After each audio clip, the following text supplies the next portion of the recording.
உம்மு சலமாவினுடைய தேடலை போன்று வேற எந்த பெண்களிடத்திலும் இருந்ததில்லை வரலாறு சொல்கிறது. நன்மையில் தேடல் வேண்டும். பெருமானார் ஸல்லல்லாஹு அலைஹி வஸல்லம் இடத்திலே தேடுகிறார்கள். நாயகமே, நிறைய நன்மை எனக்கு வேணும். என்ன சொல்றீங்க நாயகமே? ஏதாவது சொல்லுங்கள். நன்மையின் தேடல். பெருமானார் ஸல்லல்லாஹு அலைஹி வஸல்லம் சொன்னாங்க, அம்மா, உலகத்திற்கும் நான் உனக்கு சொல்லுகிறேன், மறு உலகத்திற்கும் உனக்கு சொல்லுகிறேன் என்றார்கள். பெருமானார் தேட தேட நிறைய கிடைத்தது.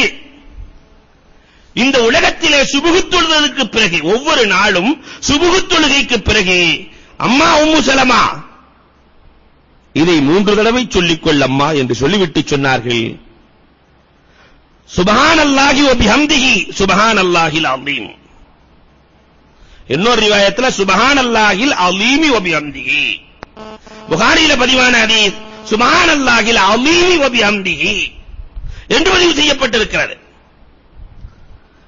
இதை 3 தடவை ஓதிக்கொள்ளம்மா.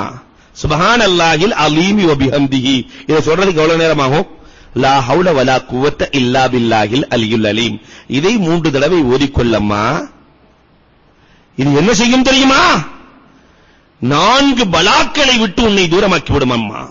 துபைது கானில் பலாயல் அர்பா. 4 பெரும் பலாக்கள், முசீபத்துகளை உன்னை விட்டு தூரமாக்கி விடும் அம்மா. அல் ஜுனூன், பைத்தியம் பிடிக்காது உனக்கு அம்மா. அல் ஜுதாம், குஷ்டரோகம் உன் வாழ்க்கையில் வராது அம்மா. அல் அமா, கண் பார்வை உனக்கு குறையாது அம்மா. அல் ஃபாலஜ், உனக்கு பக்கவாதம் வராது அம்மா என்றார்கள் பெருமானார் ஸல்லல்லாஹு அலைஹி வஸல்லம் அவர்கள். இந்த 2ஐயும் சுபுஹுக்கு பிறகு வெறும் 3 தடவை நீ ஓதிக்கொள், உனக்கு கிடைக்கிற பரிசு நாள்.